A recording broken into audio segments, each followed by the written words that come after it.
इन वरी कानून पास कया था 18 साल में का घट छोकरी ऐं छोकरो शादी कंदा निकाह सुन्नत नबी से फरमायो निकाह मिन सुन्नती फमर रग़िब अन सुन्नती फलैस मिन्नी निकाह मा मोहम्मद जी सुन्नत अन निकाह मिन सुन्नती फमन यअमल अन सुन्नती से फरमान निकाह मा मोहम्मद जो अमल अमल अमल नबी जो सुन्नत नबी जी ऐं नबी से फरमाता जी औलाद बालिग़ थियन तो उन्हनि जो निकाह कराए बालिग़ 18 साल में थींदी आहे 15 साल में चोड़ण खां पोइ 15 साल में छोकरा बालिग़ 16 में 17 में 18 खां घटि जो शादी कंदो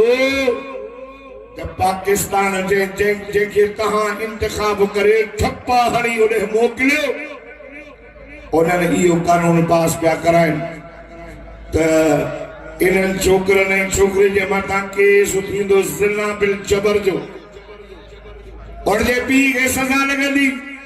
हूअ जीअं वणेसि मुहकारो करे त उहा पकड़ ई नाहे